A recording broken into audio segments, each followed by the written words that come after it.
Assalamualaikum warahmatullahi wabarakatuh. Sahabat saya, jumpa lagi ya bersama Al-PCD yang kembali akan menghibur. Nah, mau dikatakan menghibur ini bukan hiburan ya sahabat sehat. Jadi semoga dalam keadaan sehat walafiat, tidak kurang suatu apapun, dia selalu dalam limpahan rahmat, kasih sayang, berkah dan wafirah dari Allah, Tuhan yang Maha Esa, Tuhan yang Maha Kuasa, pencipta seluruh alam ya. Dilancarkan segala macam bentuk urusan ya, dimudahkan segala macam bentuk urusan, dan diberikan kemudahan-kemudahan dalam menghadapi segala macam ujian dan cobaan di muka bumi ini. Sahabat sehat, kita akan mencoba mengupas tentang pemahaman ya. Pemahaman apa? Semua sudah paham. Jadi apa yang dipahami? Ya, jadi yang perlu dipahami untuk sahabat sehat, terutama para pelaku usaha, baik itu kelompok, individu maupun sebuah perusahaan, dalam proses budidaya tanaman ya, baik itu pangan, padi, palawija, horti maupun perkebunan, individu tadi atau perusahaan dan kelompok-kelompok tadi harus memahami apa yang dimaksud dengan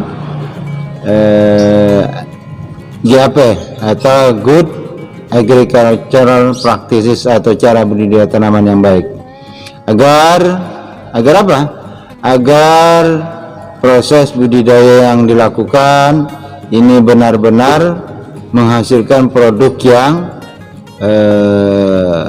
bermutu, aman dan ramah lingkungan serta berdaya saing ya.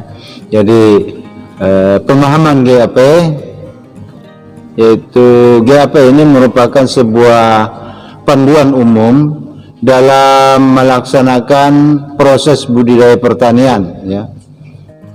Proses budidaya pertanian secara keseluruhan, apakah itu perkebunan, apakah itu tanaman pangan, tanaman itu ada padi, palawija ya, ada horti ya.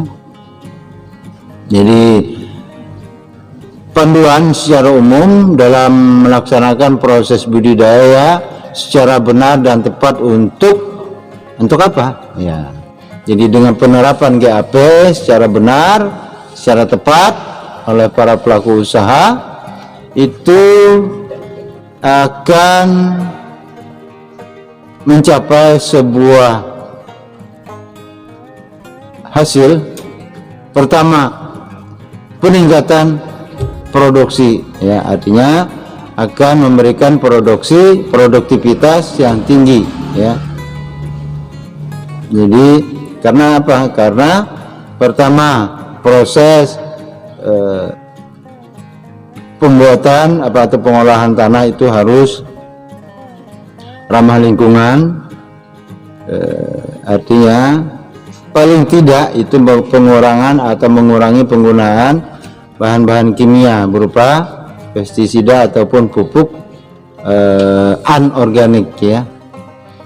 Jadi dengan demikian biasanya kita melakukan proses budidaya menggunakan pestisida dari alam atau pestisida buatan sendiri atau pestisida nabati. Sekarang sudah banyak beredar itu pestisida nabati, kemudian pupuk juga pupuk organik. Kita bisa produksi sendiri ya, kita bisa beli pupuk organik yang sudah dijual, ada ya. Artinya apa? Ini untuk memperkaya unsur-unsur hara yang terdapat di dalam tanah sebagai makanan daripada tanaman untuk proses tumbuhnya hingga sampai dengan produksi. Jadi produktivitas meningkat, produktivitas tinggi. Kemudian yang kedua, mutu produk yang baik dan aman dikonsumsi. Dengan penerapan GAP yang tepat dan benar akan menghasilkan mutu produk yang baik dan aman dikonsumsi. Tadi sudah saya katakan bahwa dengan penerapan GAP ini syukur-syukur bisa menghentikan penggunaan bahan kimia, maka insya Allah pangan tersebut aman dikonsumsi. Dengan produk tersebut aman dikonsumsi, insya Allah itu mutunya pasti baik. Itu yang kedua. Yang ketiga, akan memberikan keuntungan optimum, artinya keuntungan insya Allah dapat tercapai sesuai dengan yang kita harapkan.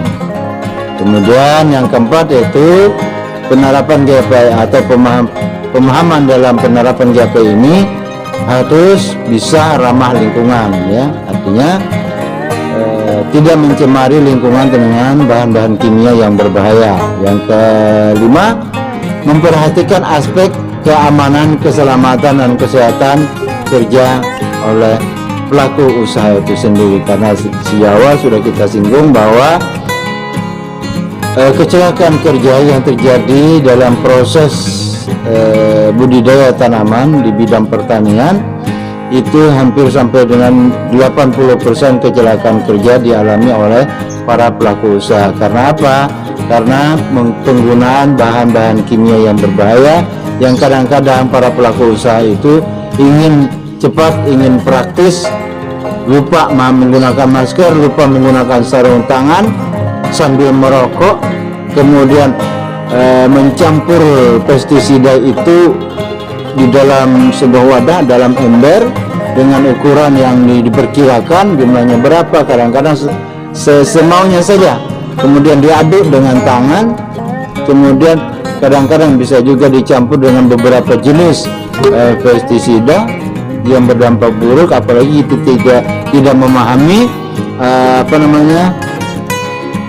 tidak memahami bahan aktif yang terkandung di dalam pestisida itu, apakah bahan aktifnya sama atau berbeda. Kalau misalnya bahan aktifnya sama, maka akan terjadi kepekatan konsentrasi daripada bahan aktif itu. Jadi dalam proses penggunaannya, jika masih tetap menggunakan standar yang katakanlah 2 cc per liter, jika konsentrasinya menjadi padat bahan aktifnya yang sama tadi digabung, maka seharusnya bukan 2 cc per liter, harus dikurangi. Kemudian petani tetap menggunakan atau pelaku usaha tetap menggunakan dosis yang sesuai, artinya dosis yang dianjurkan, ya 2 cc ya 2 cc, walaupun mereka harus mencampur, ya, walaupun mereka harus mencampur pestisida merek yang berbeda tetapi bahan aktif sama, ya. Kemudian jika dia mencampur dengan bahan aktif yang berbeda, apa yang terjadi? Ya sahabat sehat, ya. Kalau kita tidak memahami fungsi daripada bahan aktif itu, maka kita asal campur. Jika terjadi hal-hal ini, mencampur bahan aktif yang berbeda, maka yang namanya bahan kimia itu akan terjadi reaksi kimia. Ini yang kadang-kadang menyebabkan proses pengendalian hama penyakit itu tidak berdampak dengan penggunaan pestisida yang dicampur dengan bahan aktif yang berbeda, ya. Jadi berbeda tetapi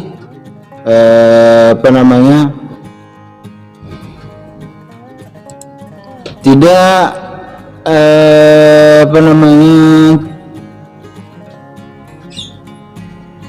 tidak berdampak positif terhadap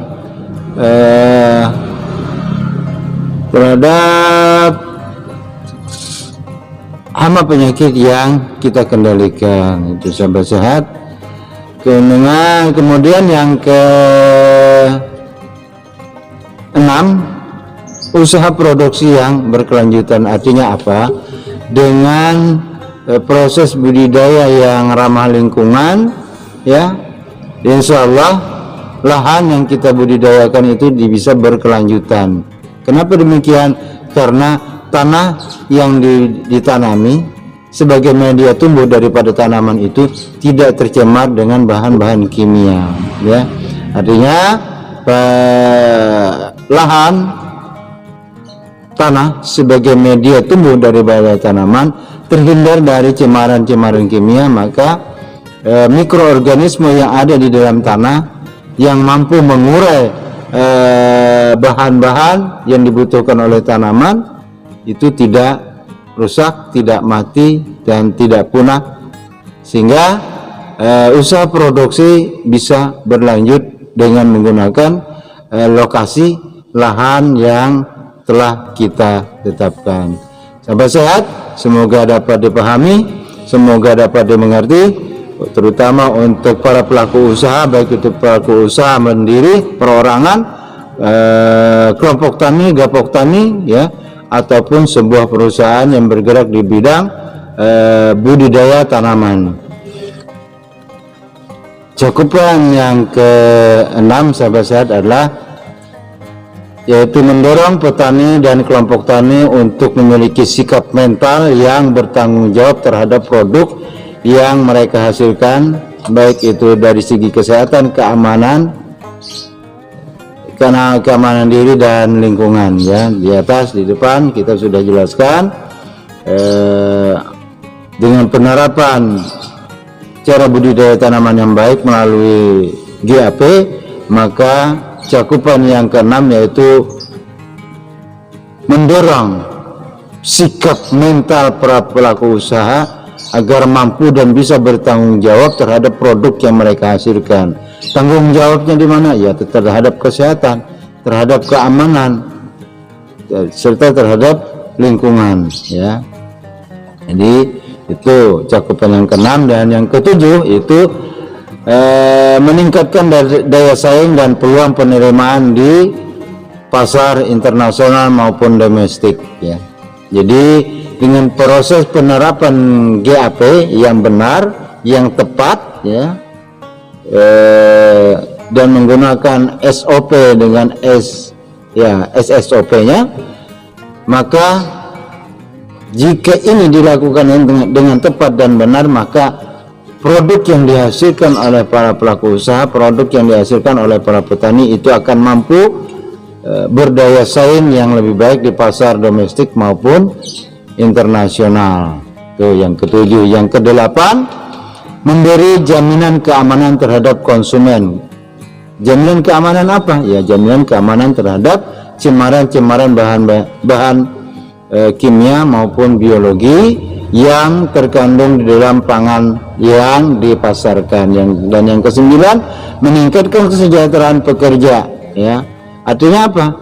Dengan penerapan ini akan ada pekerja-pekerja yang kita butuhkan. Jadi demikian sahabat sehat, ada 9 cakupan GAP yang harus diperhatikan oleh para pelaku usaha agar menghasilkan produk yang bermutu, aman, dan berdaya saing. Billahi taufiq wal hidayah. Assalamualaikum warahmatullahi wabarakatuh. Salam sehat, salam untuk keluarga.